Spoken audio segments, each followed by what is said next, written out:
but that's not true. You really would like to know him if you don't know him. At this particular time, I'd like to ask our Honorable John Catelli to please come up and give us grace tonight.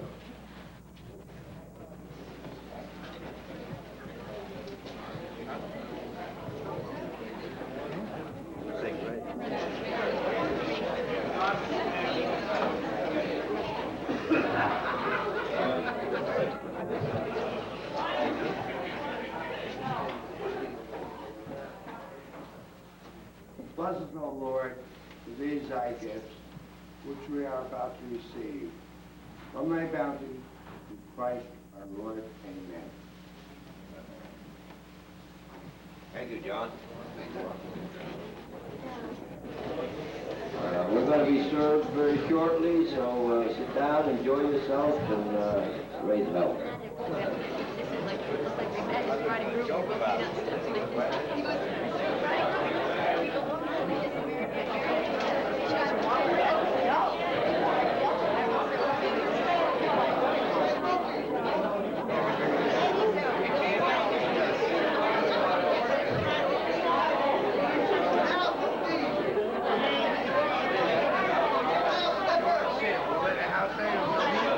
Attention, please. This time, last, Jim Miggins, if you please come up and propose a toast.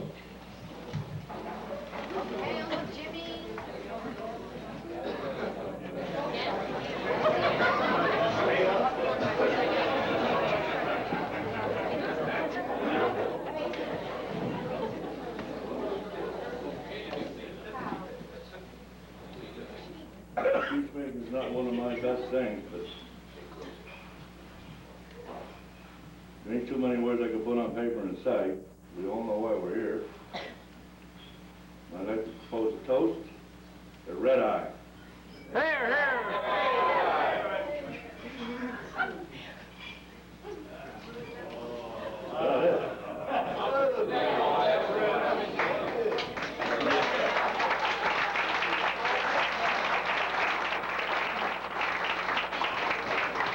That's about it.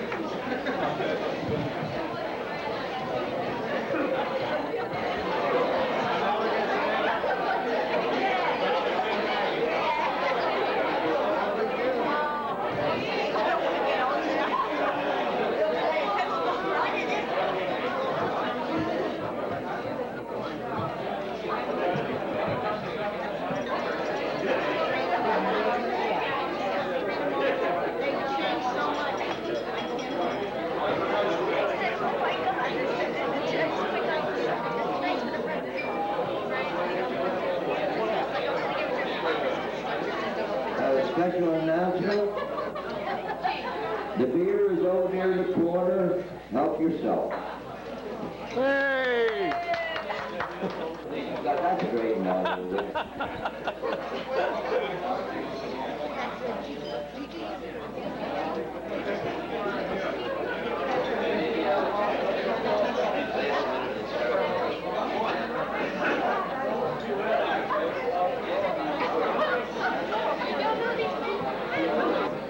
Again, I'd like to welcome you all here tonight.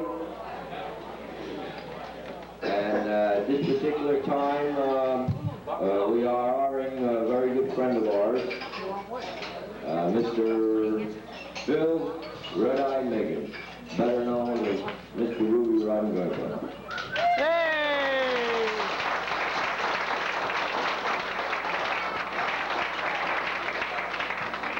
At this time, I'd also like to introduce Bill Red Eye Miggins and his wife Margie in the center of the table.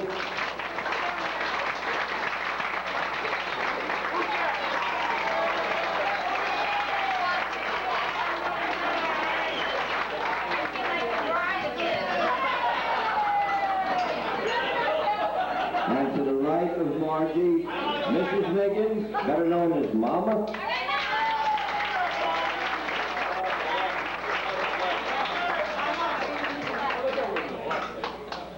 And On the left side of Mr. Red Eye is his brother Mickey.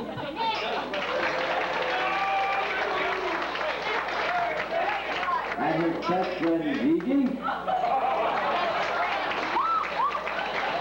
And we'll follow right on up there behind him with Billy's brother Bob and his sister-in-law Gail.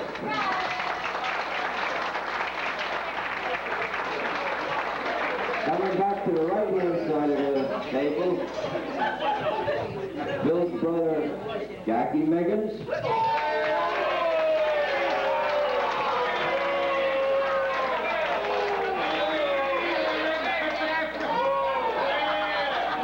And last but not least, Bill's brother, large brother, James Miggins, and his escort, Lorraine Day.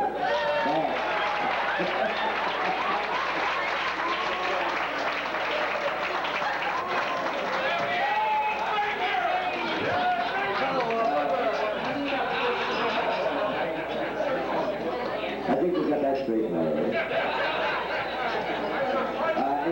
It's really an honor tonight to be up here to talk and make introductions for Bill Miggins. Bill and I have been club members for 35 years. And in those 35 years, we've not always seen eye to eye at a meeting or anything like that, but socially, I think we've had a pretty good time. And I appreciated every minute that I've been in this company. Bill and I, we sort of, I don't know, it seemed like every time we had a party, it was Bill and I were the last ones to leave. I don't know why that happened, but it just did. But this one time, I remember, we had a party up to Elmer's Inn, and for some reason or the other, Bill decided he was going to go home a little early. So he says to Marge, he says, get ready, he said, we're going to go. Because that must have taken Margie by surprise, because he always had to wait for him all the time, right?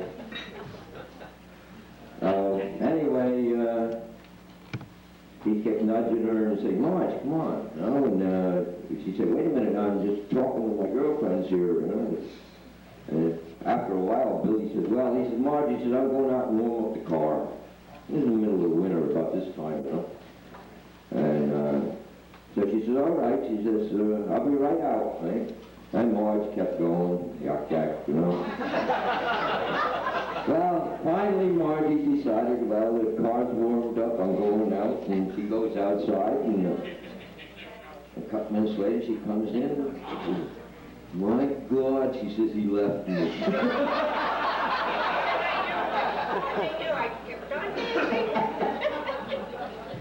That was the first time, wasn't it, really? You gotta do it again?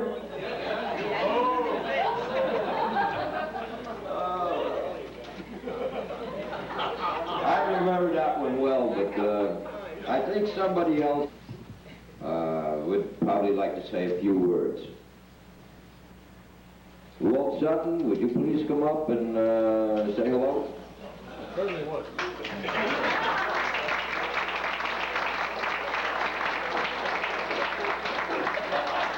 Thank you, Rodney. It's always a pleasure talking after you do.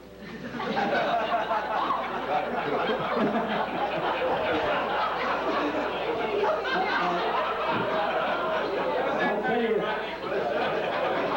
last Saturday I was in New York City to Johnny Butler's jazz concert. Red Eye knows Johnny.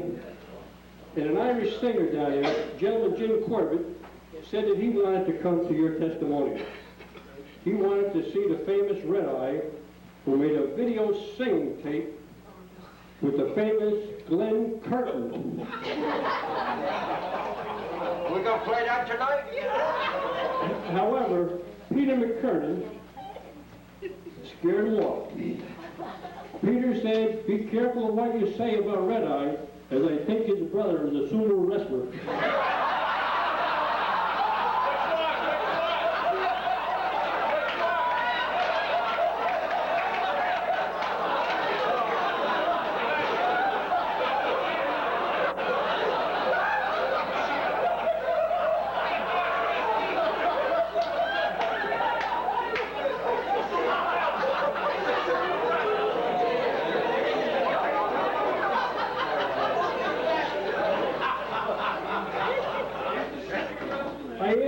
understand a lot of nice things we said about Bill tonight, a few not so nice.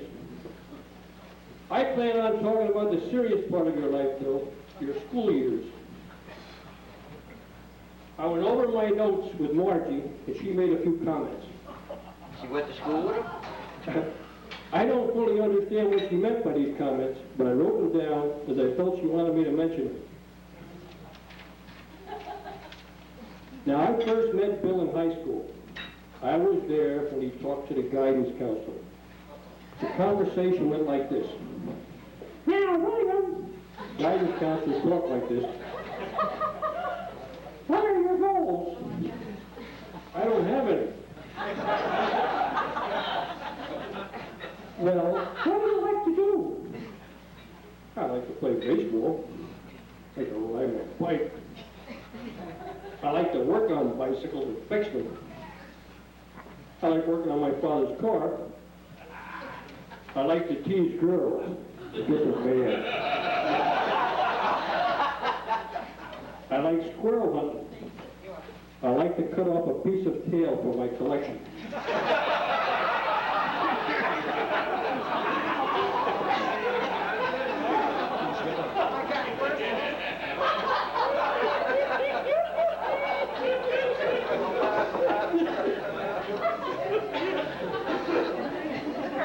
Squirrel hunting has nothing to do with school, William, and I don't know if you'll ever want to give up getting a piece of tail. Margie said no comment.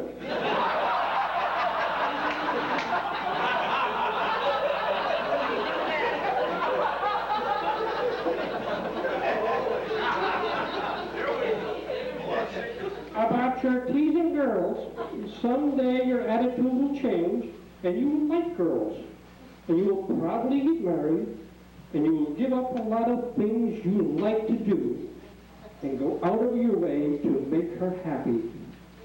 Marge said, ha, ha, ha.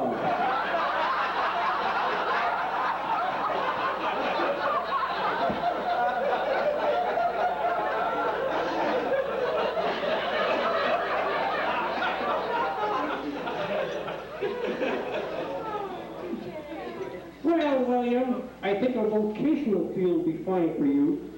You like to work on bicycles in your father's car, so that gives me the impression that you like doing things with your hands. You really enjoy the feel of something in your hands. Margie said I found that out on our first date.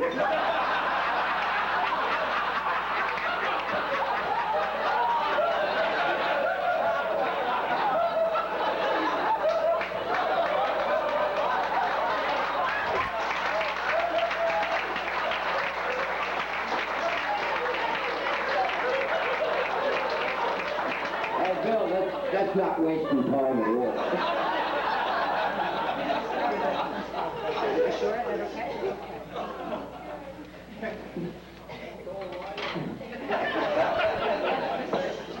Bill and I spent some time in metal and wood shop.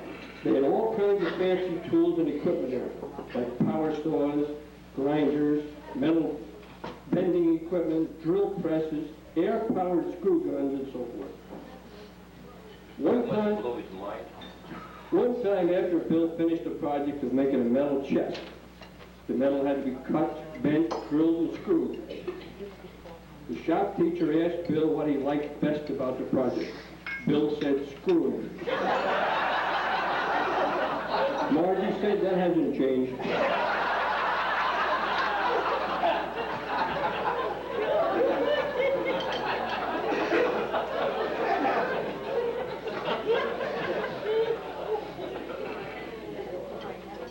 At one time, Bill and I got into some trouble in school. We had 3 study periods in a row, and this was too much time to sit quiet. So the school principal suggested we sign up for extra activities or possibly be thrown out of school. Well, Bill thought we should go for something in the finer arts, like music. So we volunteered to clean up the music room every Wednesday.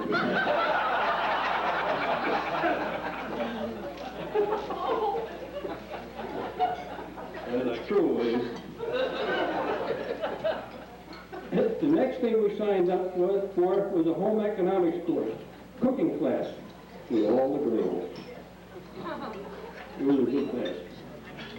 Well, Bill learned something in this class he later put to use on a hunting trip. Now, everyone here probably doesn't know what stump juice is, but it's readily available on every hunting trip. It works better than prunes.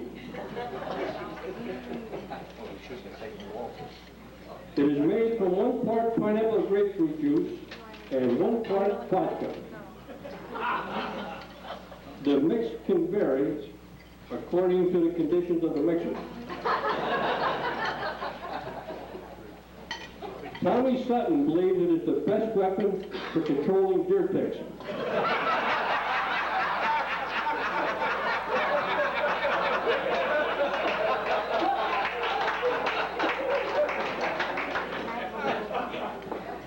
Sometimes Red Eye encourages Tommy to take a sound shot to test the weapon. This usually empties the camper faster than any fire goes.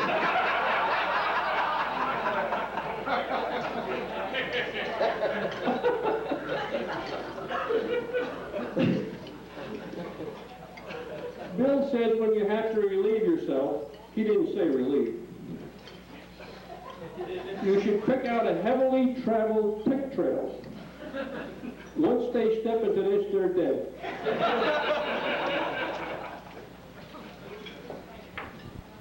It must work. We've never been bothered with ticks. Well, getting back to Bill's lesson in school. After cocktail hour, a long cocktail hour, and dinner, Bill washed the dishes. He then reached for what we thought was a pitcher of water to rinse the dishes. But he grabbed the stump juice and rinsed and sterilized them in 1 shot. Good for you, Red Eye!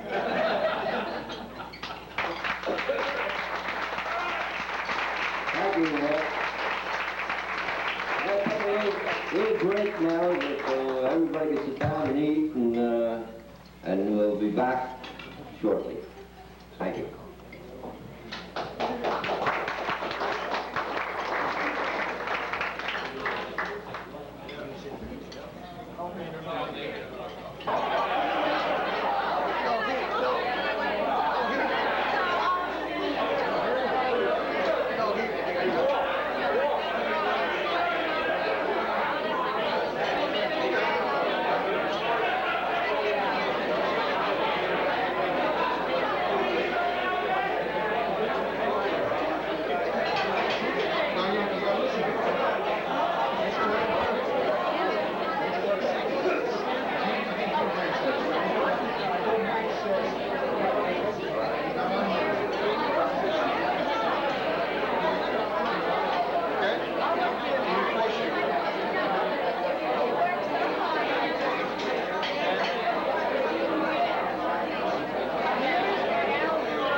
Bill's mother had just mentioned that at one time when Bill was 11 years old, he had some other training for school.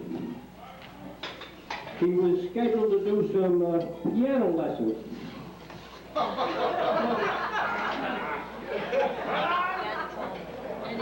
Old Sweet Fingers William. Anyway, he was on key right away because as soon as the piano teacher came in one door, 11-year-old William was out the back door.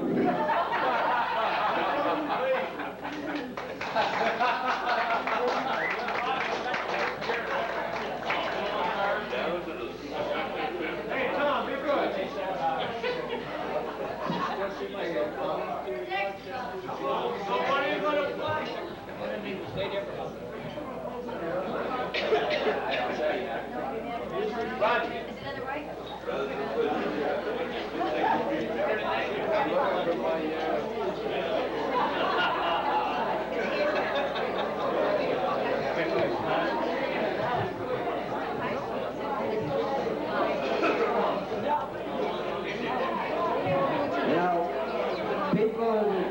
guys have been sort of fidgeting around and whatnot, and I noticed a lot of people, names and such, and I don't know whether they have to go to the bathroom or they want to get up here and talk, but I'd like to introduce the next speaker is Mr. Sass.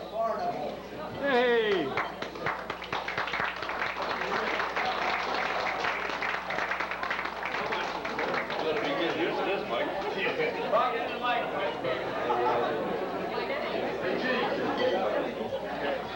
Thank you.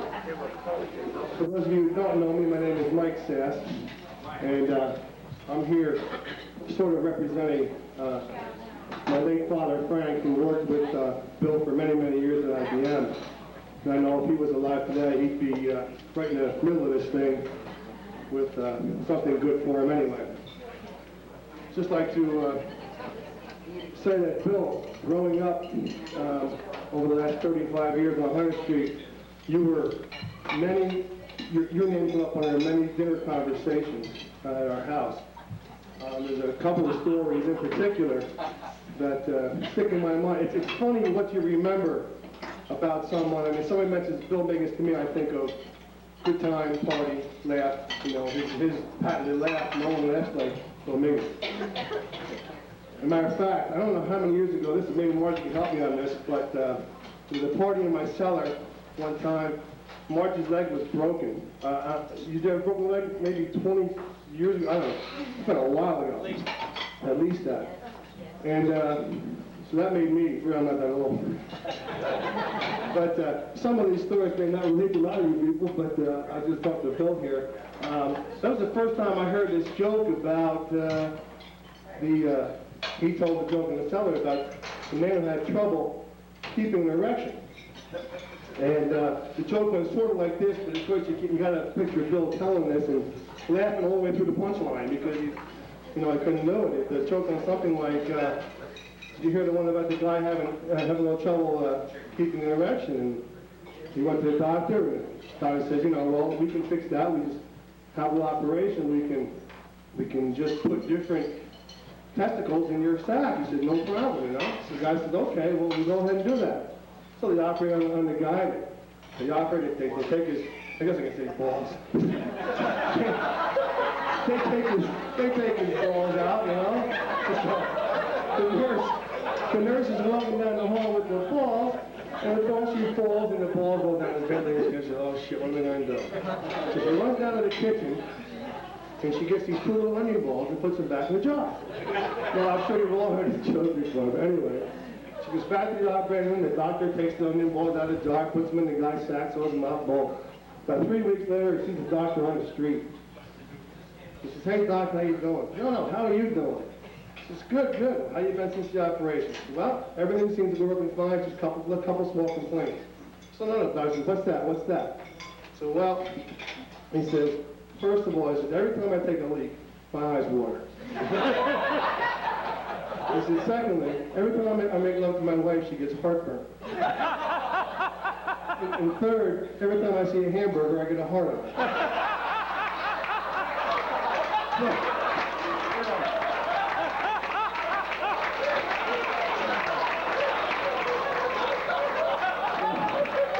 You can hear him laughing now, but he laughed all the way through that while he was telling us. I said, I was probably 15 years old at the time. It just sticks with, I haven't heard it since. Honest. And just to get back to a little bit, I don't want to take too much time to give a couple of speakers here. I just sort of jumped in here. Was some of the stuff that my father, Frank, and Bill seemed to pull off over there at IBM. I mean, to talk to my father, the secretary, was like, it wasn't for him and Miggins, nothing would have got done over there. It was like, that was it.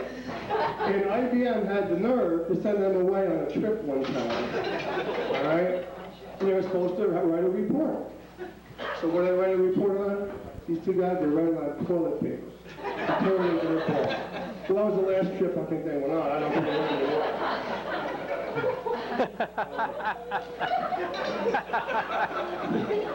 Bill was always helping out my dad.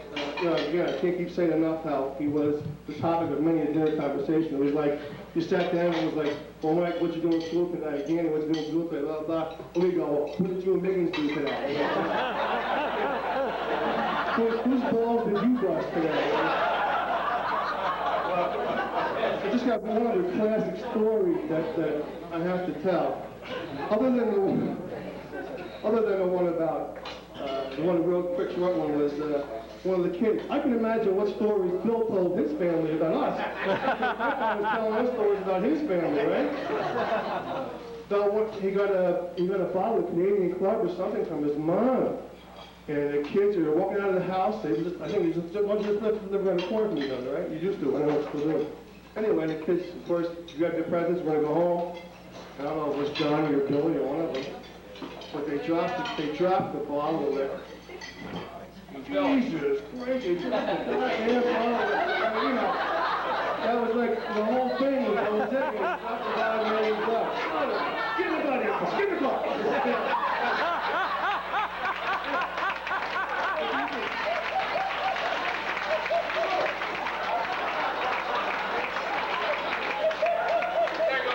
Yeah, there goes that Christmas, right? Haven't forgiven him yet, right? Just one other classic one. I'm not taking too much. I know you guys have a lot of things to do with this. Again, every time you think of those things, I think of stories, and this thing's click, click, click. My dad's sister lives out there on Becker Street out by Bill and every lunchtime they go home together. My father would drop Bill off at his house, and he'd go down to my aunt's house. So, my Uncle Raj, who was hard of hearing, he never talked on the phone. So my aunt was always talking on the phone, and one day they had a problem with his insurance guy. So my grandmother was living out there at the time too, and they had a problem with us one time, and so my grandmother says, Frankie, why don't you talk to the guy? You're good at talking to people, you know, politicians, whole 9 yards. So meantime, that same day they go back to work, and of course he tells Bill this. So Bill says, I'll tell you what, you call me up lunchtime. Okay, they get back. And next day, and my father's over there, telling me still have the same problem with the insurance guy. My father says, give me a number. So my aunt's feeding him the number. Of course, he's dialing Miggins' number. Picks the phone up. My father goes, listen, you son of a bitch. And now my grandmother's going, Frankie, what are you doing? You know, and my Uncle Roger sits there, he's giving it right back to him, in case my aunt's listening, right? I'm going to punch you right in the goddamn nose, this and that stuff. My grandmother pissed her pants. She was so upset. She got so upset, right? And now he's on the other end giving it back. In the story I heard, now Margie walks in the kitchen door, and he's hollering like hell. This guy, I want to punch you in the goddamn nose when I see it. What the hell's going on? Anyway, that's enough for me, and I want to thank you all for good luck.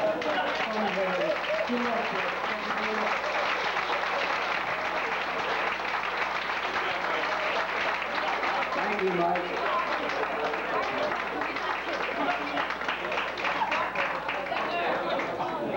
I'm glad you cut it short, Mike, because there's a particular very old friend of Bill's has been itching. I've seen him squirming in his seat over here. He's been dying to get up here to say something. Let's welcome Gene Brandt, please.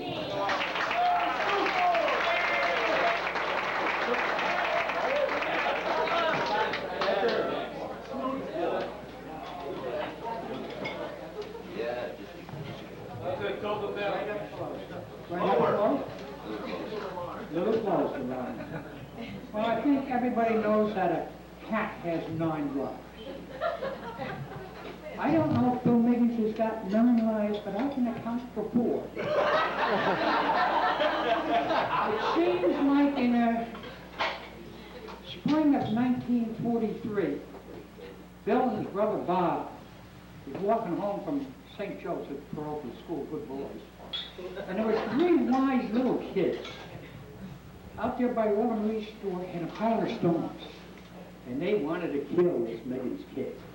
They wanted to get him cut. Well, these 3 little wise kids found out that the Miggins boys could roll stones back. And they decided, well, that ain't a good idea, so they quit that.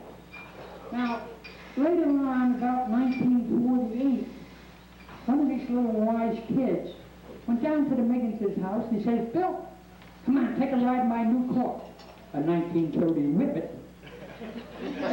That I forgot to tell Bill that the doors didn't work exactly right, and if you went around a turn at a certain mileage, the door would fly open.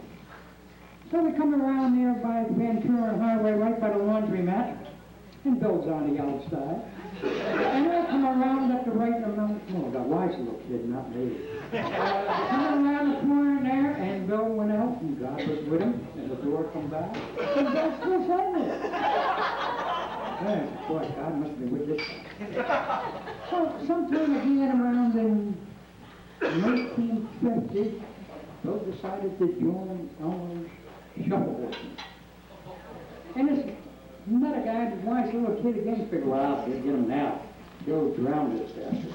Well, we tried that, and Bill said, why that again?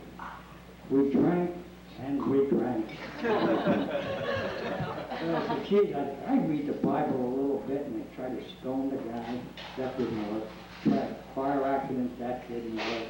Tried to drown him, that didn't work.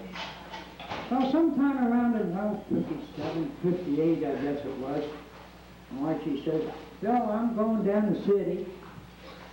I'm going to take Billy down to see my mother. Bill was living on Prince Street. Now, Bill had a kerosene heater that didn't work exactly right. And on occasions it kept booming. So I parked my car. I knew Margie was gone. I said, well, I'll take a sit back if you want to see Bill. Have a sit back. And I get out of my car, I see in the door, I grab the six-pack, hit for the door, and I hear, boom! Jesus Christ! Why, I should smoke them out the windows, and I said, holy Christ, my friends, look at that. Jeez, up I go. I fall off the last couple stairs, and I open the door, once I can see this black smoke. I mean, I see black smoke like there's no tomorrow. And I see Bill down on one knee, singing, Mammy!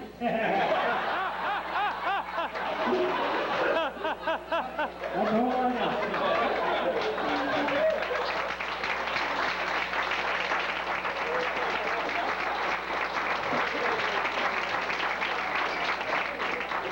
Thank you, Gene.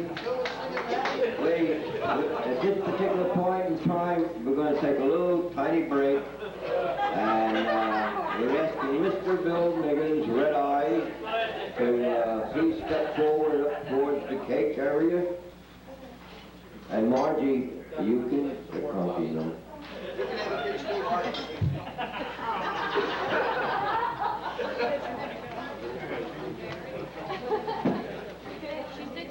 He needs more support, Mark.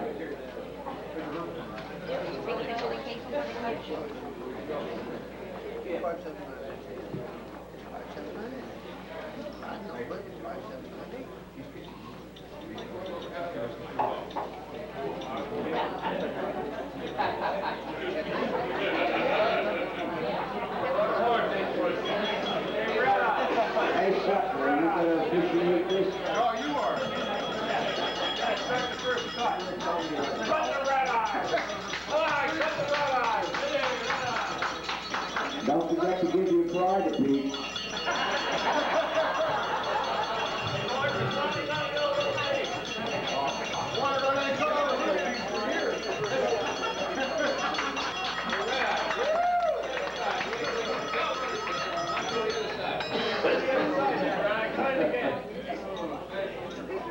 What are you backing away for, Mark?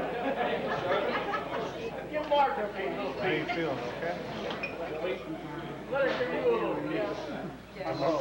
Tomorrow you'll know, right? Come on, Smitty, take this idea. Bill, go around the other side.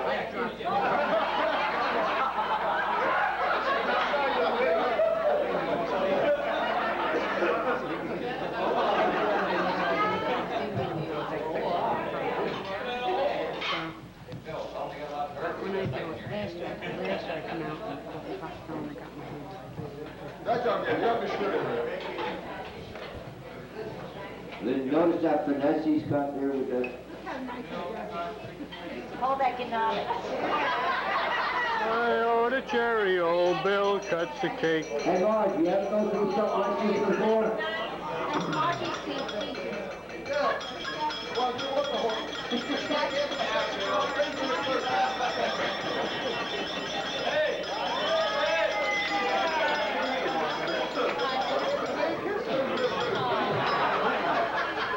I don't think they remember what that means. Right or wrong? Hey, Mom. Dad, don't you remember what this means? Don't you remember what this means? I had to think for many years. Well, we're waiting. Everybody's waiting. Come on, Red Eye, you did it before.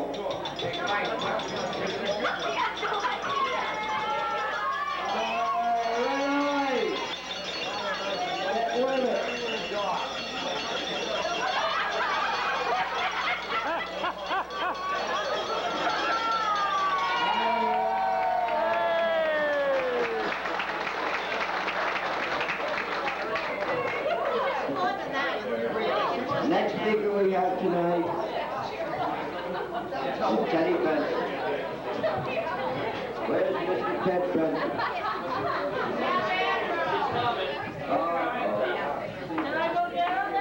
Now we'll catch him in on We have two of Bill's sons who would like to come up here, Billy and Johnny Miggins. Hey, there goes over there. Here comes Billy.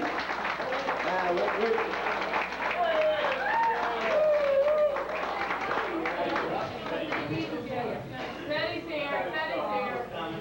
Yeah, all right. Mr. Ted Benson.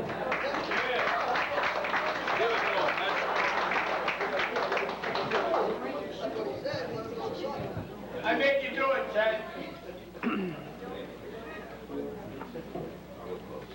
I really don't know what to say. Thank you, Ted.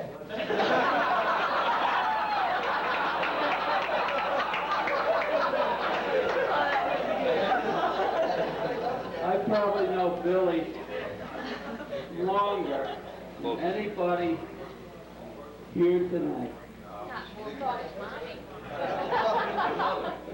Because he was my neighbor, and we lived together in Sunset Park for many years.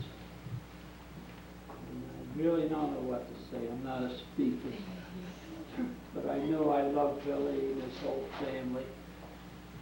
And I just want to wish him the best.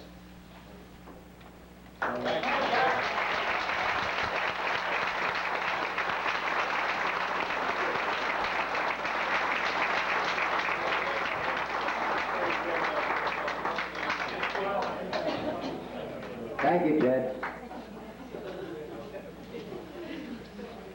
Next is the two sons, Billy and Johnny. I think they have a little story to tell.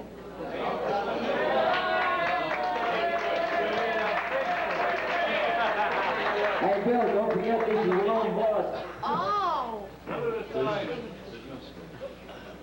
Hand me the picture. Deputy in the red paper.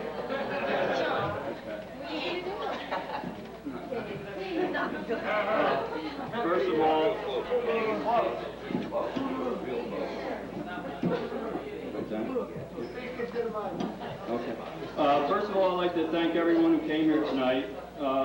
Even before I became a member of the club, when I used to go up there with my mother and father on Sunday afternoons, I would hear discussion from other members about what should be done, such as improvements to the club. In most of these conversations, at least one of these members would say, let's get a hold of Red Eye and see what he has to say or what he thinks about this. That was many years ago, but today, even though some of the times have changed and the members' names have changed, I still hear those same conversations being discussed. I think that's pretty good considering all the years that have passed by. Since the time Tommy and Billy started to get this party together, I have heard of other projects from other members that my father was a part of that he never told me about. On the other hand, I also heard stories about his participation at parties, either at Elmer's or at the club, and I can see why he never told me about them.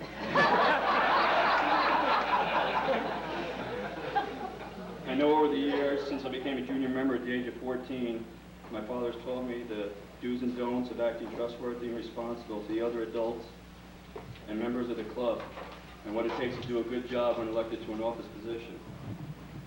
I believe most of my friends who belong to the Ruby Rod and Gun Club, and who themselves in the last couple of years have started taking office positions, look up to my dad and ask him questions about a particular subject or a problem that they are having.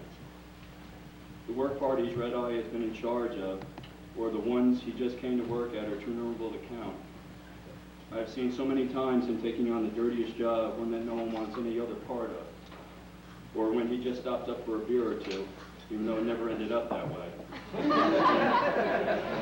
There are usually some members working in there, and we usually offer to give them a hand. I'm not just saying these things just because he is my father, but because of what other people have told me and what I have seen, and I think everyone here will agree with me.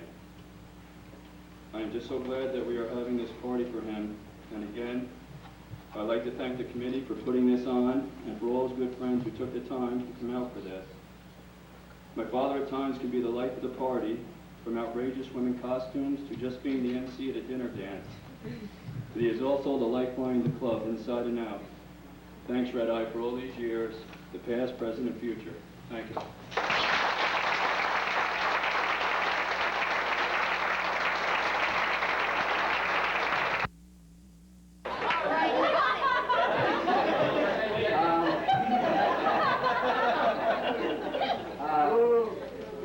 I'd just like to say congratulations to my father. 35 years in the club.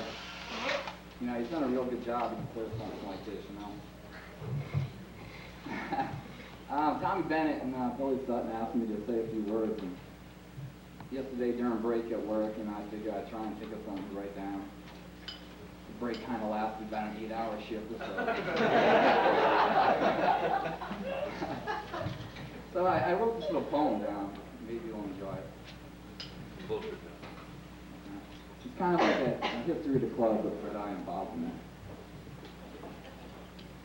It began over 4 decades ago, in 1948. A group of guys got together. No one can recall the exact date. The idea of a sportsman's club that would be open to all began to form that year, sometime late in the fall. The first meetings were at Elmer and at the old firehouse. There was even a time when the clan assembled in an old one-room schoolhouse. And then came the year 1955. A new member appeared who became known as Red Eye. He was fresh from the service with nothing to do, so he entered the club and started hoisting a few.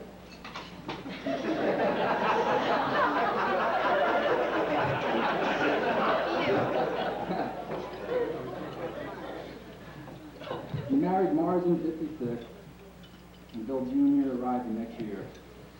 His favorite saying soon became, "Hon, I'm going out for a beer."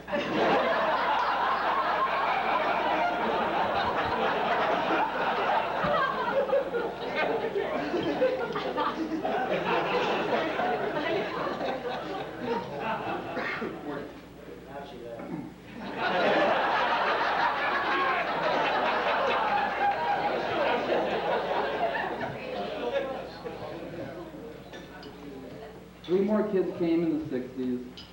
Not once did he complain, but one just has to wonder, how the hell did he stay sane?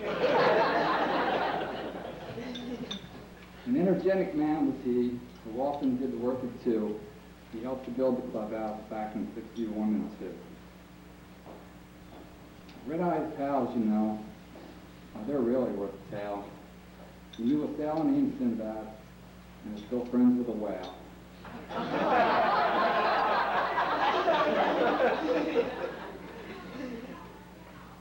There was Spongy, Ripper, and Ulu, who sometimes sang out of tune, but that was never a problem, since this club had an Africone.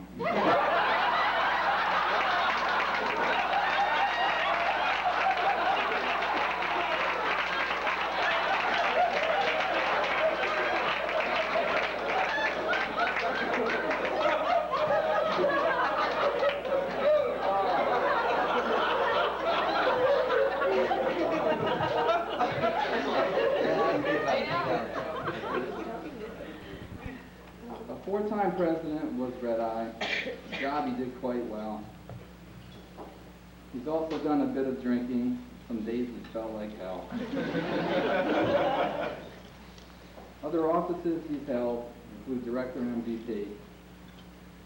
Past accomplishments were made, just ask anyone you see. He was a pavilion builder back in '81, but man, did he have a rough night. He ended up sound asleep in front of a blinking red light.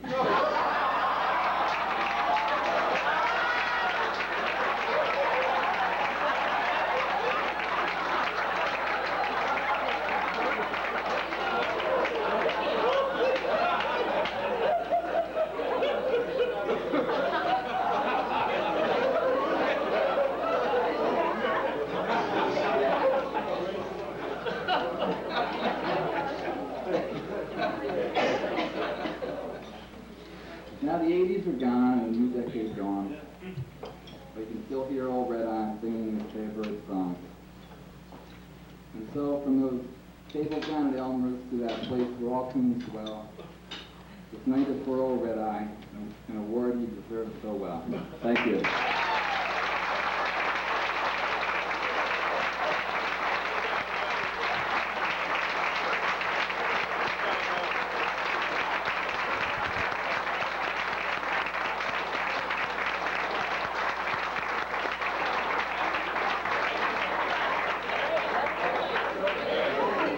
Now, Red Eye, I think those boys did you proud today.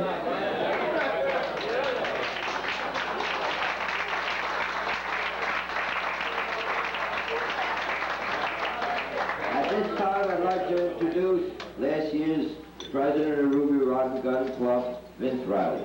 Come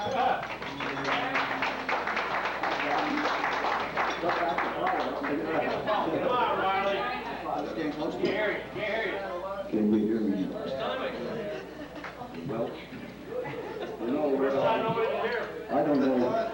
We haven't got them too many times. But I know one year we got him a nice award for the best turkey kick of the year. You know, he's a big cat man. That's what it is.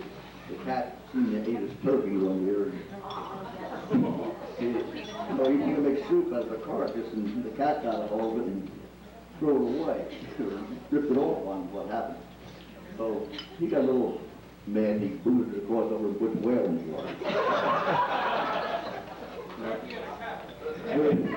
There's another little cat story that not too many people know about. Seems that he got a brand new pair of shoes, and he had them outside on the porch, and he was polishing them all up. And he got them all polished up, and he set them down. The whale come up the street and happened to walk in the yard. So he said, "Well, I have a couple whale." And he leaves the shoes sitting there on the thing, so they go in the garage. And they're in the garage having a couple, and all of a sudden, he looks out in the yard, and there's a cat dragging one shoe across the yard. And he's got all shoes up. So Will sees him, he takes off after the cat while he can't catch him. Well, anyway, on the shoe, anyway, and it was all shoed up. The tongue was out, the shoelaces were gone, and it was ruined. So a couple nights later, he's out in the garden there fooling around, and Whale comes by again, and they're sitting in the garage having a couple more, and you look out the door, and there's this cat out there. And Will sees him. He picks up a 2x4 and throws at him, hit him right smack on the head, knocked him cold. Will says, "Pardon me, boy, is that the cat that introduced you?"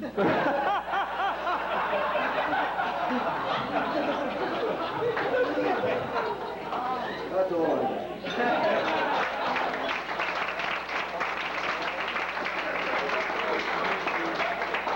Thank you, Vince. At this time, I'd like to introduce Bob Wright, who has something really special to show you all tonight.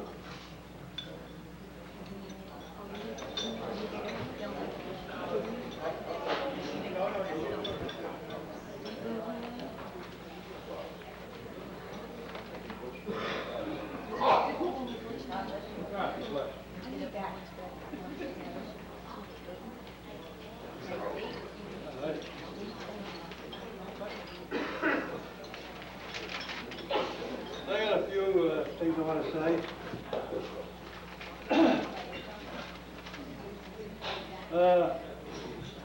I know Bill since 1957, when I moved up from Long Island. And I'm not one for keeping much detail or anything, but I sat down the last couple of days trying to think about some of the things that Bill and I did with other people. And one of the things was we did a lot of skits. We started out in Elmer's Inn having Halloween parties, which turned out to be, by the time they ended, biggest parties ever held by any tavern or anything in Ulster County up until that time. And I just want to run through a couple of them, so that come to my mind was the Africoon and the White Safari Hunters, which I think has never been surpassed since. The other one was Snow White and the Seven Studs, which has been tried but never again succeeded. And the one that comes to my mind really the greatest was the Pumpkin. And all I know was this is the guy that jumped out of it, but and since then, I mean, we just had great times up at Elmer. We had skits at the Flamingo, and we had skits at the club. And the one that comes to my mind at the club was Bill and I played Dr. Smart and Smarter. And I can't remember any of the dialogue beyond that. We were Dr. Smart and Dr. Smart. Remember that day? That's right. Another time with Bill, we turned out to be the original Ruby Met fans. We went down and saw the Mets at the Polo Grounds.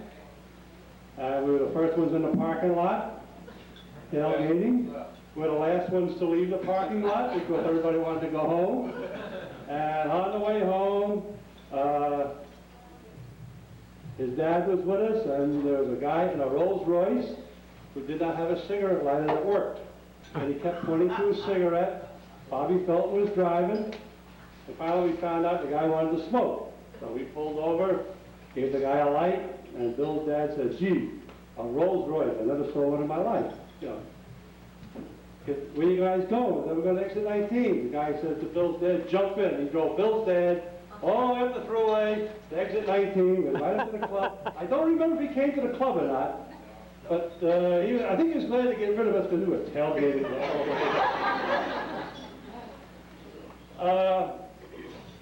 Bill has been a script writer. Bill and I worked in many, many club installation dinners. And he's a keeper of details. He remembers little tiny things that guys forget 2 seconds after they happen, but Bill remembers them 9, 10 months later, and wow, what, terrible. I remember one time, a bunch of us had gone fishing out of Brielle, New Jersey. Bill was camping at North Lake, and we went up to North Lake. We brought some bluefish up, and Bill had a tent with a big canopy on top, and we hung the bluefish up, and some of the guys were walking down the road there, and they looked up and they, wow, where'd you get the fish? And Bill was over there on the south end, and they came around. That was funny.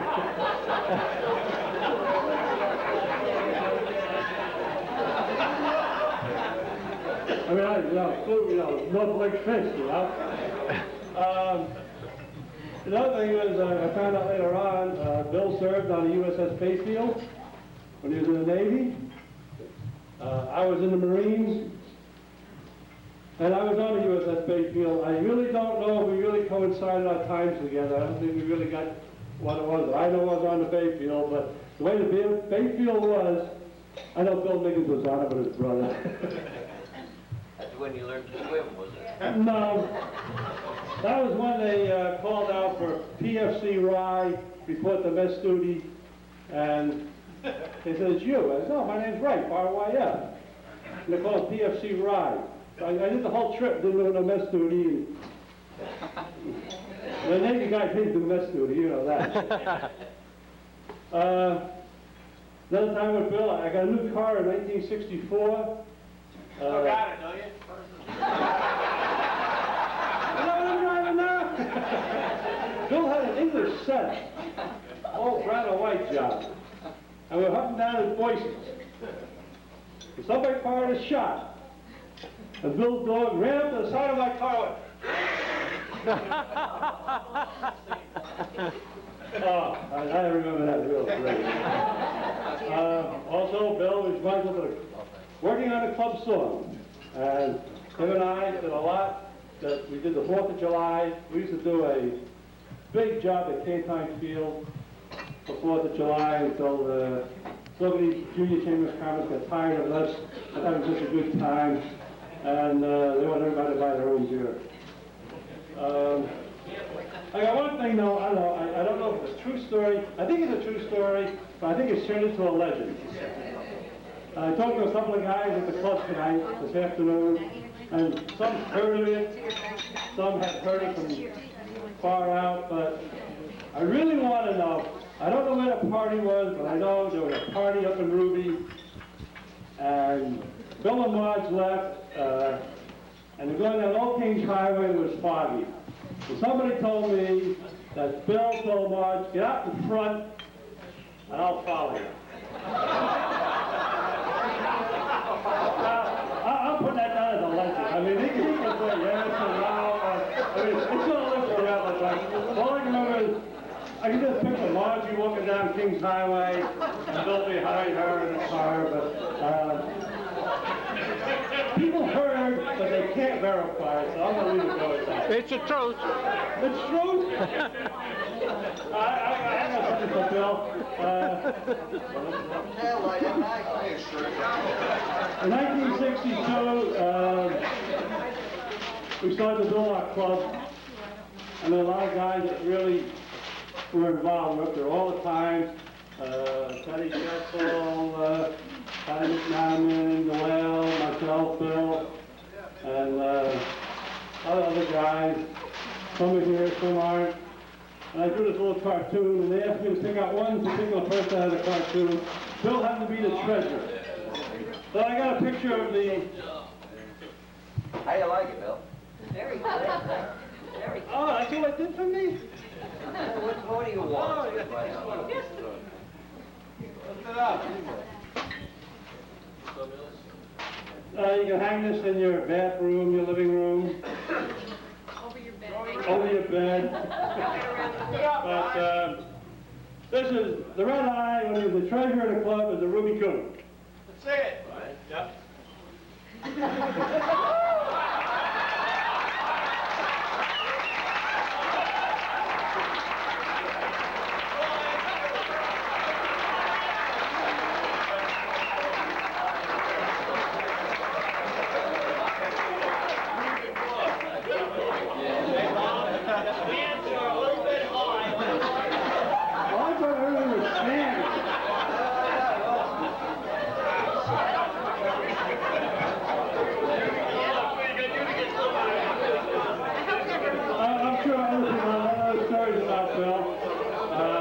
Played softball, we don't do this anymore. We had beer games, and we had fun before TWI became an... Well, congratulations, Bill. Thank you.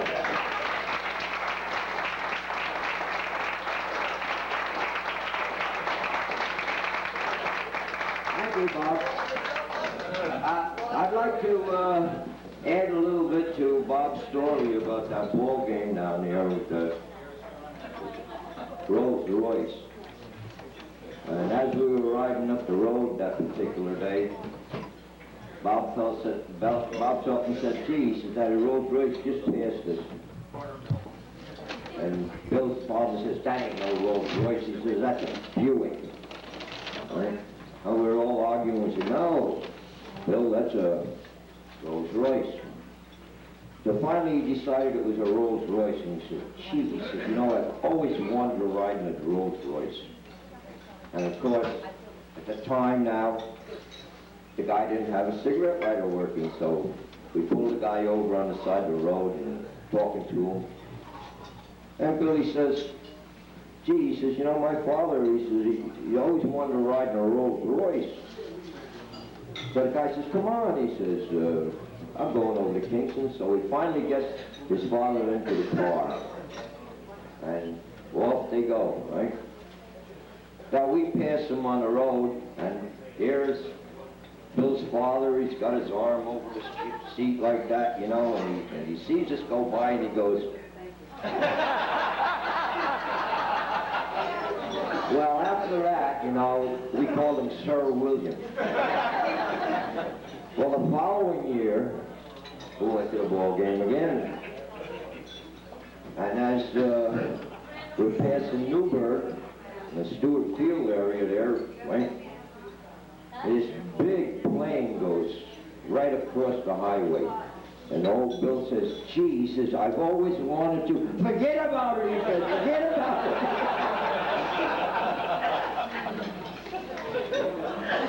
I'd like to introduce our next speaker, Jack Smith.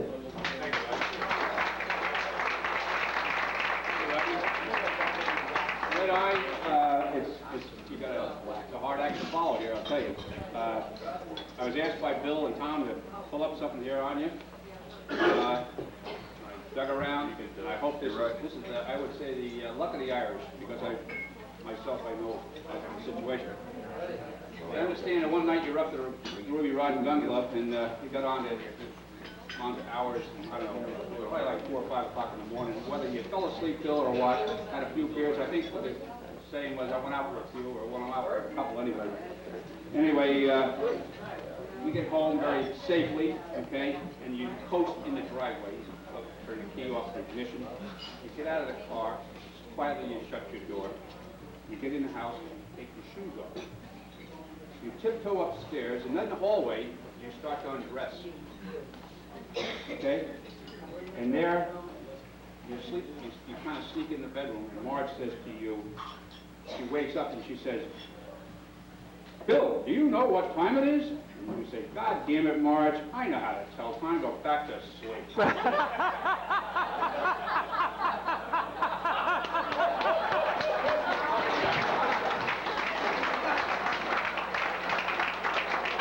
Thank you, Jack. Another old friend here, Billy's for a long, long time, Mr. Ted Chappell. Hey!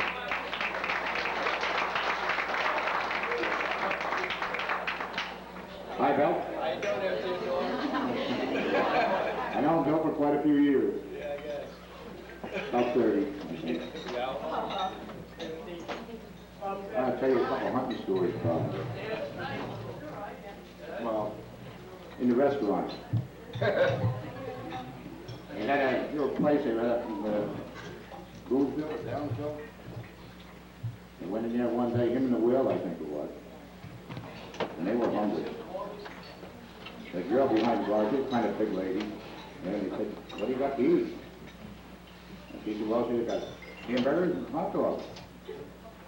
The Will says, he said, well, he said, give me a couple of hamburgers. The gal gets over here, she picks that hamburger up, puts one under one arm, one under the other arm, opens a couple of rolls, puts them on here, and Bill says, forget them hot dogs.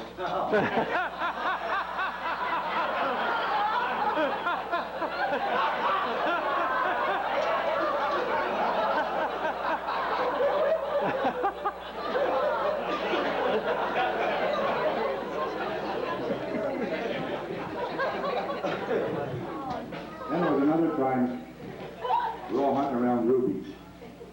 I think it was probably around 11 o'clock, we went to almost a little soup.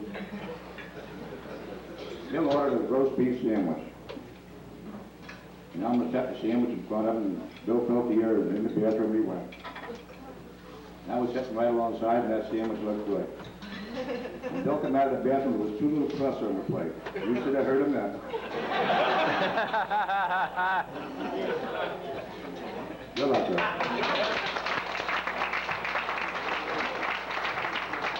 Thank you, Ted.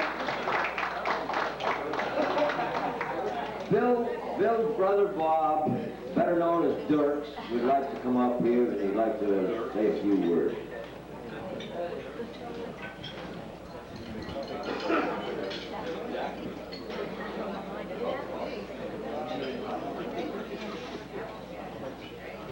That was Rodney's idea. He said I'd like to.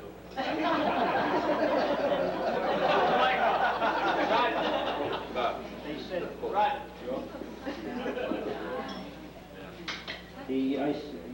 When they asked me to speak, I said, what do you want me to say? They said, well, tell something about what you did in the Navy. And I thought, well, that might be a little tougher to think, because what am I going to say about him that doesn't implicate me?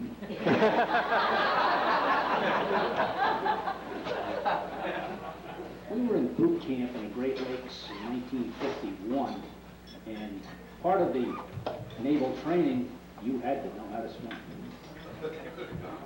Now, that wasn't any problem for me. But for Red Eye, they had a system for non-swimmers where they would tie a gallon can on your back, a vacuum can, and it was belted to you so that you could float around the paddle. And the lifeguard would stand on the side of the pool with a long bamboo stick. So if you got in trouble, he would hand you the stick. Well, Red Eye got in trouble. He almost drowned the instructor.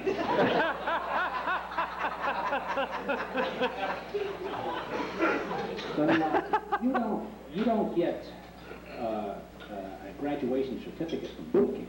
You don't get out unless you know how to swim. So it came time for Red Eye's test. He says, I'll never pass it. I don't know how to swim.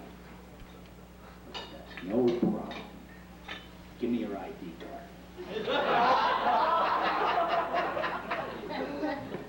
So I went down, took the test, came back, and I said, you passed.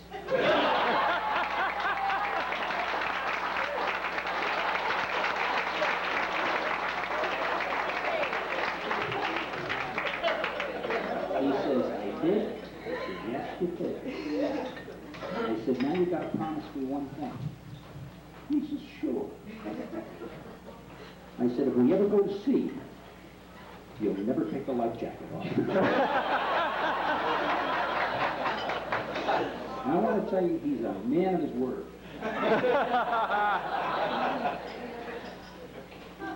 We did a couple of years in the Naval Air Station in Memphis, and sure enough, we went to sea. Well, after that 2 years, we got discharged in California, got off the ship, immediately headed for a thirst collar,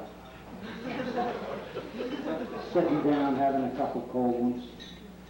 And I looked at him and I said, you know, I think leaving the Navy for you has been a horrendous experience. I said, actually, I think you're losing weight. He says, losing weight? Hell. He says, I took off that life jacket.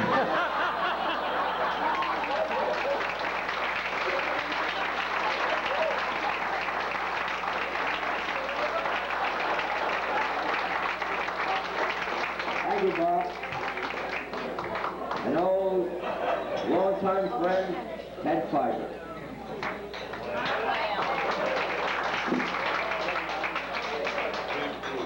Red Eye, we've been through a lot. Talking to that. You can say that again, brother. That's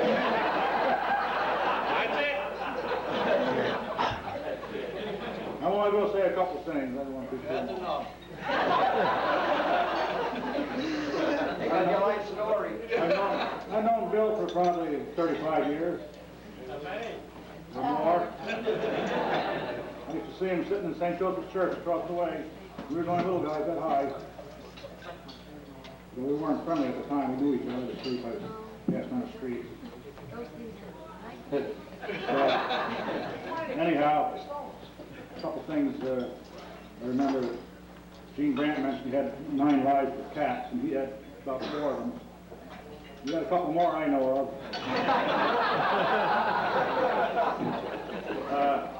One night, anyhow, back in 1969, I think it was, I bought a new snowmobile. So I introduced Bill to snowmobiling. So that night, in the evening, in the afternoon, we had about 5 or 6 inches of snow, and the first time I was on the snowmobile too, I had a chance to use it. I run down to his house, and get him on the back, and he's got this bottle of wine, about a half gallon. We would take off down through the fields, down to Chambers Farm. Of course, we hadn't been down there before, and then we'd come around this one place, been chained off. But it was too late. We were going too fast. It was dark and it was still snowing. But we were making that chain. The chain hit the machine, hit me, and I hit Bill. He was sitting on behind me. And I wound up behind him. The machine, that went about another 30, 40 feet. It got around and running. Sat there idling. I don't know. I think we were both out for a minute. We weren't both killed on that. A couple minutes went by and I asked him, I said, "Are you all right, Bill?" He said, "I don't know." I said, "Can you get up?" He says, "I don't know." I said, "I don't know whether I can either." But anyway, I got up. He got up. He still had that bottle of wine in his hand.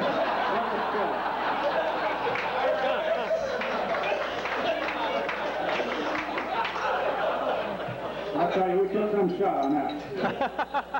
We got back to his house. We had to have something to calm us down. We took care of that bottle all right. Anyhow, the next morning I couldn't talk at all. He caught me right in the throat. So, there was another time we were snowmobiling too. It was up in the mountains, up in by the police camp. And the guy over there laughing, Ralph Bogert, he was with us. Bill had this old skidoo. He bought one himself that time, and he had this old skidoo, and it didn't steer too good. We were going through the woods there, and he had trouble keeping that thing under control. Next thing you know, he winds up into this tree, and he smashed his leg up against the tree. Of course, Ralph was about that 10 fits there laughing at him. Thought it was real funny, but it wasn't really too funny. Bill was laid up for about 8 months with that thing, due to infections and everything. It was funny though, Ted. It was funny at the time. Anyway, he lived through it. He suffered a lot from that one. But we had a lot of good times together. There was another time we were camping. We used to camp together a lot too in the summertime. So we were up in Stroom Lake, up above Lake George. And me and Bill, we had to go out and get some, I don't know, ice or milk or something. I had my brother with me. We all got loaded in town. And we come back and he had a, I don't know if he bought this coffee cake or not. But he had a coffee cake in a tent there, and Marge, she was chewing and yakking at him, raising hell. Bill, he just wanted to lay down and not be bothered, and he took all he could take. And she said something about the coffee cake, and he had it with him, and he fired that right through the tent like a frisbee. He said, "There's the out the tent, the cake went right out through the tent."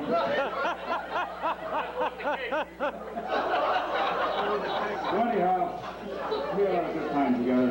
I'd like to congratulate you, Bill. You did a lot of good things for the club, and we enjoyed it, and I enjoyed it. I think everybody else has too. Thank you.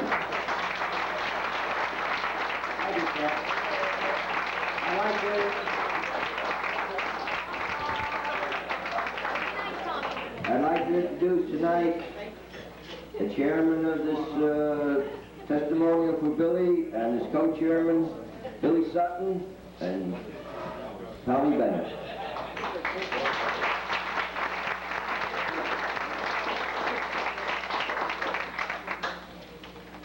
Thank you. I have a few prepared words here. We researched out of the minutes of the club. But I heard a little story. Johnny and Billy enlightened me a little bit, and I have to tell this story. It seems on the night of Bill and Marge's 25th wedding anniversary, they went home that night, and the boys were listening to the bedroom wall.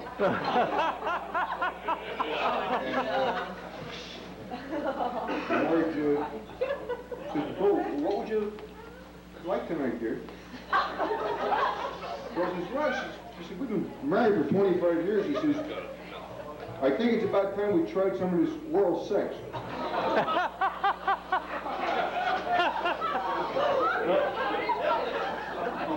And Marge said, "Well, dear, anything you want, but I really don't know about this stuff." Bill says, "Well, I'll tell you what," he says, "tomorrow you practice on a ketchup bottle. And then we'll celebrate tomorrow night." So all day long, Marge practiced with his ketchup bottle. And boy, Red Eye come home that night, he was like a 15-year-old when he came home. All full of piss and vinegar. And Marge is there in her little nightgown and all that. They get in bed, and Bill's there, and I mean, he put Rodney to shame.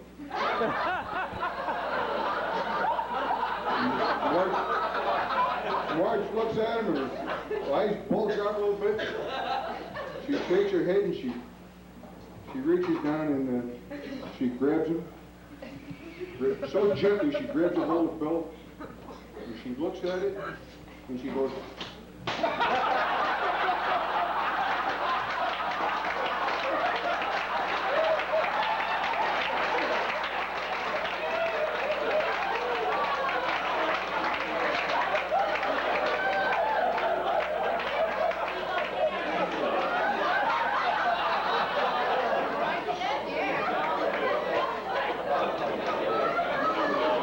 see that? I promised my mother I wouldn't use the F word.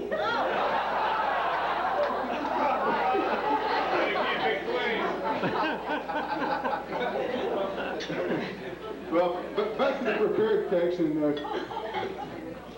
Johnny covered most of it a hell of a lot better than I can. He done some job, but just let me run through it quick.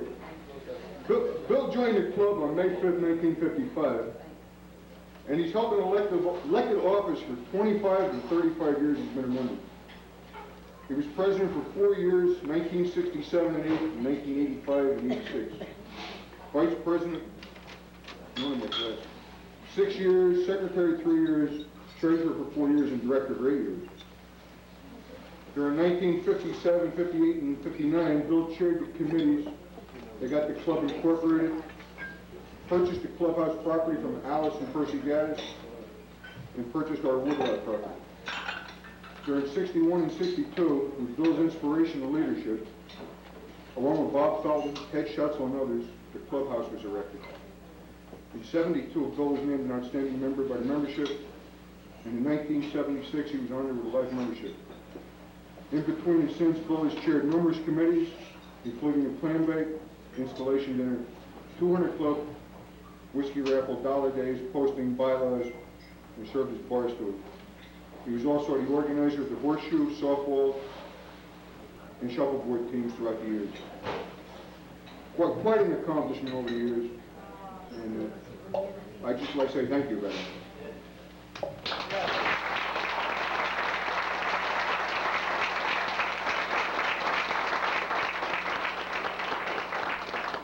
Yeah, I don't have a prepared speech, but I joined the club in 1962, and you were an inspiration for me. You taught me how to drink.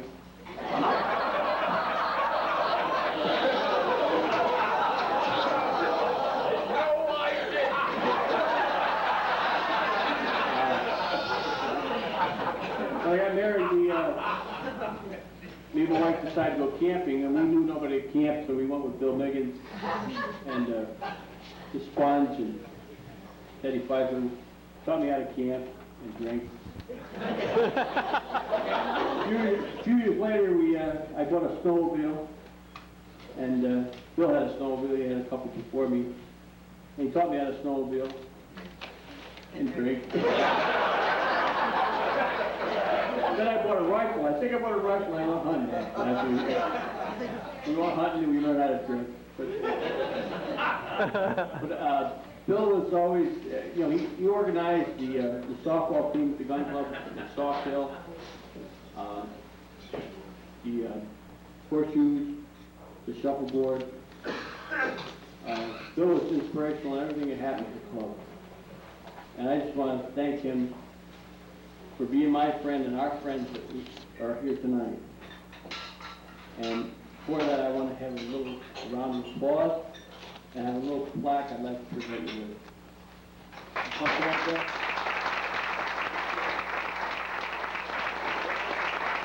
Yeah.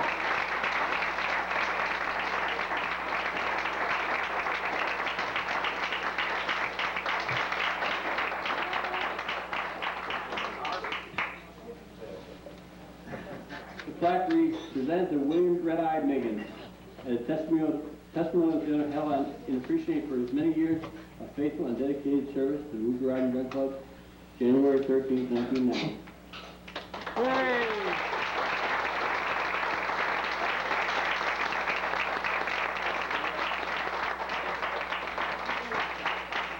And here's another little plaque that I put together with the help of IBM. And it says, Bill Red Eye Miggins Testimonial Guest Book, and it's got everybody's names, girlfriend, wife, and otherwise it's dear friends tonight. Thank you.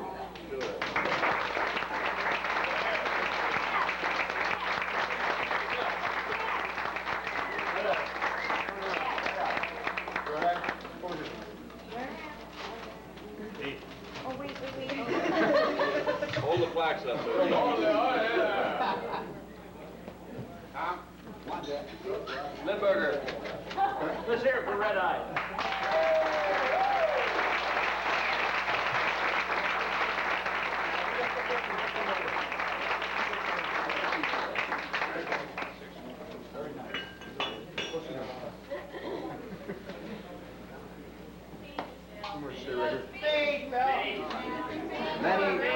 Just a minute, please.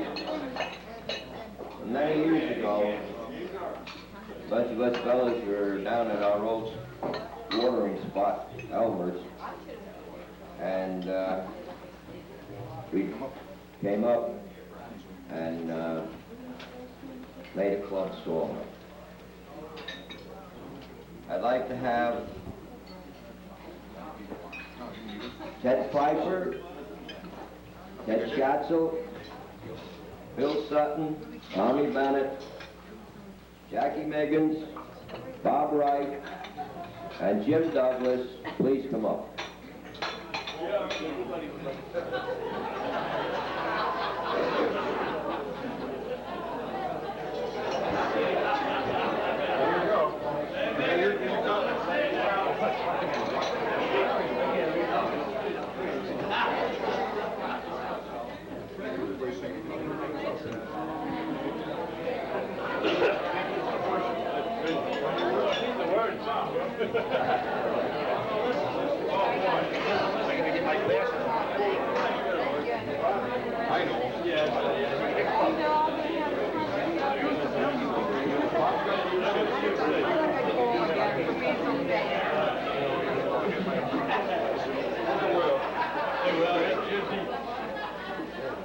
Wait a minute, guys. Turn around this way. Turn around. This is to the tune of the Whipping Poop song.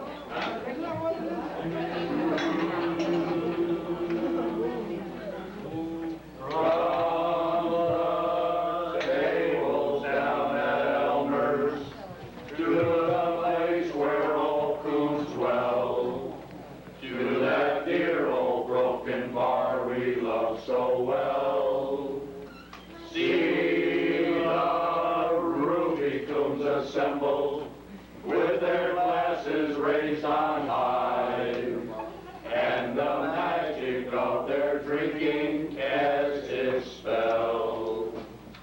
Yes, the magic of their drinking, of the beer they love so well, Knickerbocker, Budweiser, and the rest. You see, for me. We will serenade our Elmers while Royce and beer shall last.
a jolly good fellow, for he's a jolly good fellow, for he's a jolly good fellow, and nobody can deny.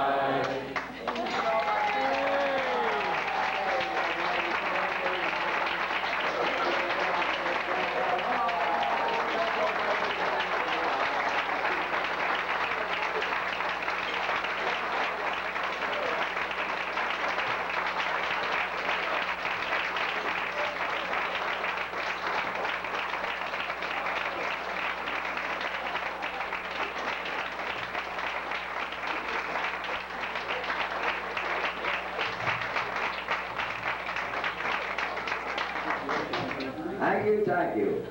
And for our last speaker, we'd like to have the illustrious Bill Red Eye Miggins to come up and say a few words.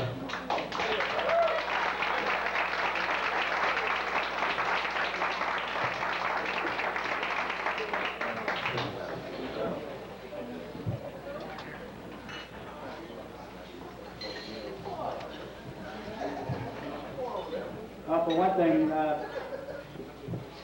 most of those stories you heard tonight, in fact, they were like ivory soap. 99 and 4400% of them were true. The one that was not true is the one about the ketchup bottle.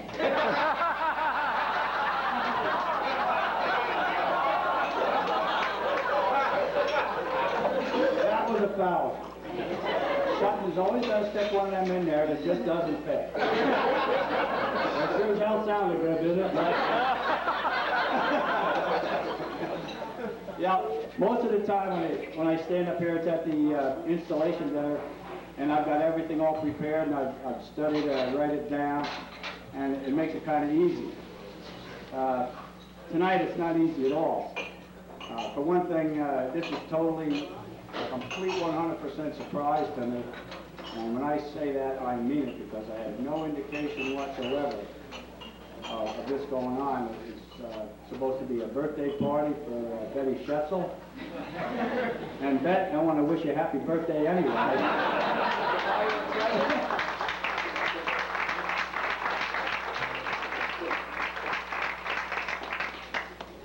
Even though I know it's a month and a half late, but still. There's an awful lot of thank yous I'd have to say up here. I'll start with the committee, the two connivers over here, Tommy Bennett and Billy Sutton. They're always up to something, most of the time behind your back, which they were this time. And from what I get out of this, they're the ones that started the whole thing, and I got to say thanks a whole lot. You deserve it, son.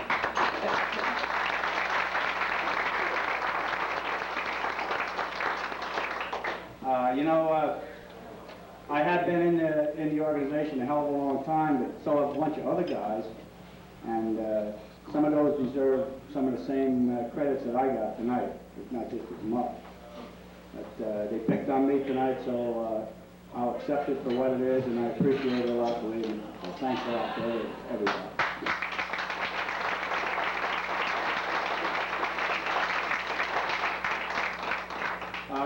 When I first got in it, I thought it was a good organization. I have through the years, and I still do, and I think that's evident today by the influx of younger guys that we're getting, and the work that the younger guys are really starting to get into. This year's officers are made up of almost every guy in it is under 40 years old except one, and that's great. That shows a big change over the mid. It was always carried on by guys 50 or 45, 50, 55, and they kept leaving it to the same ones year after year after year. And I see a big turnover in that, and I see not only a turnover, but the guys that are taking it are doing a good job of it. They realize what they have, and they're trying to continue along the same lines as the ones that built it did. While everybody was up there talking, I tried to make a few notes, and now that I made them, I got a tough time reading them.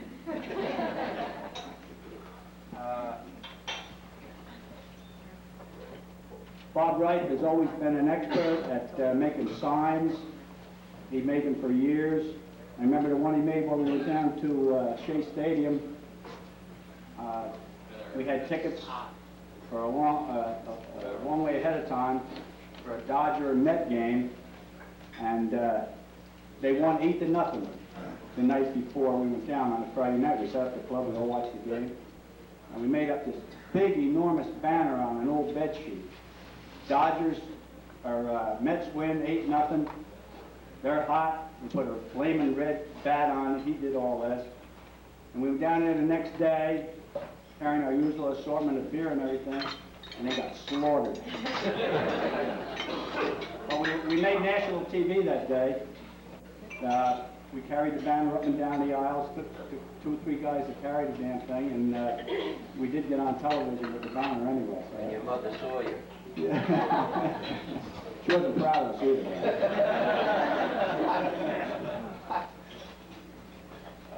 I want to thank all the people that came up here tonight that aren't members of the club and had something to say. Mike Sass, Ted Benson, Mike's father I worked with for, like he said, for years. And he was just everything that he described him as. He was the guy that could arrange parties like no other guy I ever met in my life. And it was easy to go along with him because he always had the originating idea. All you had to do was add something to it. Ted Benson, he was a little nervous when he got here. Probably just a little bit more than I am right now. But Ted's right. I've probably known him or Ted Schetzel, I don't know which one, longer than any people in this room outside of my mother and brothers. Gave you a plug there, Ma. Ted's an original Sunset Parker, and Ted Benson that is, and Ted Schetzel is an original Lincoln Parker, and they remember those places the way they used to. To Gene Brandt, when he says I used up 4 of my 9 lives with him, he's under-exaggerating. I think it was 5.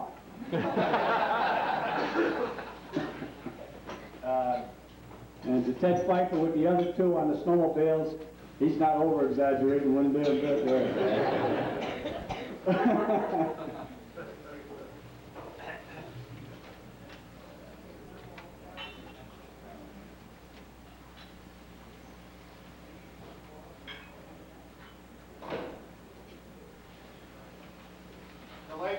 Okay, I'm I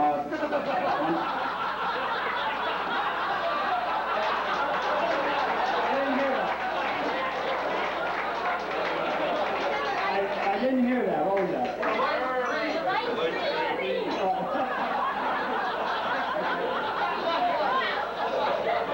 I'll put the notes away. I'll put the notes away because I can't read the rest of them anyway. But I think the gist of the whole thing is that number one is I was totally and completely surprised, and I really don't feel that I'm as worthy of this as a bunch of other guys are with me at the same time. But being you decided to do it, I appreciate it. I hope in the future some other guys get recognized for what they did. And again, I want to thank everyone that's been associated with the club. All my co-workers that really don't have anything to do with the club but came here because they know me. And other people who are just friends of the co-workers or friends of the members who came. I just appreciate everybody coming. Thank you.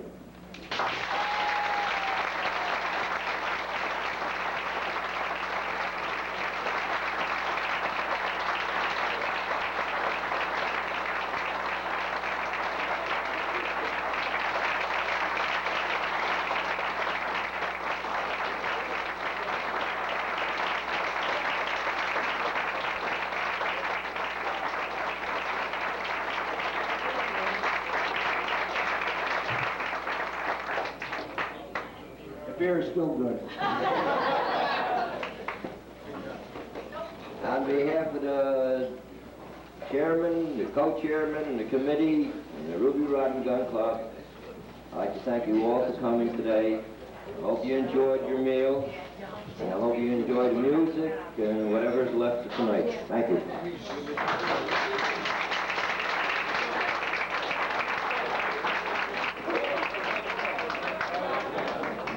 One, two, check, 1, 2. 1, 2.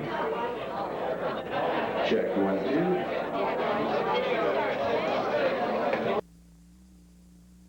Until he lays in a pretty face and a ponytail, hanging around like a wiggle in her walk and a giggle in her call.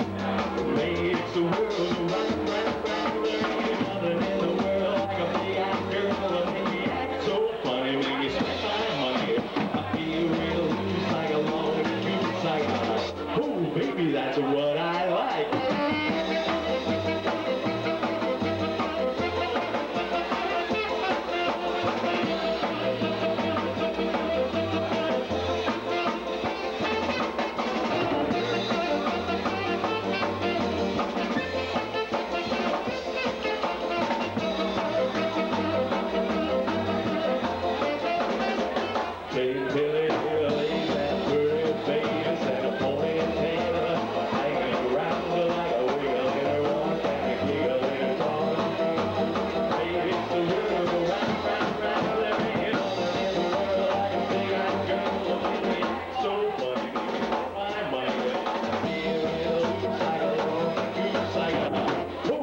That's what I like.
Little motion now, the little guy's posting up. But you really got to know exactly who.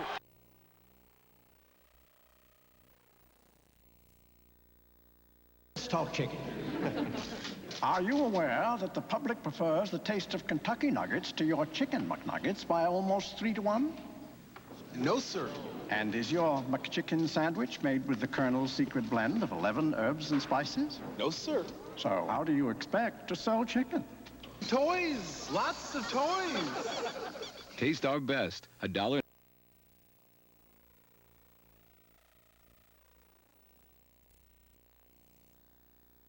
He went independent. I wish I had his guts.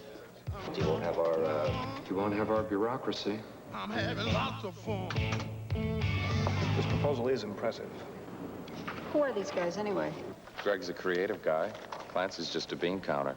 Macintosh has the power to make you independent. The power to be your best. Mr. McDonald,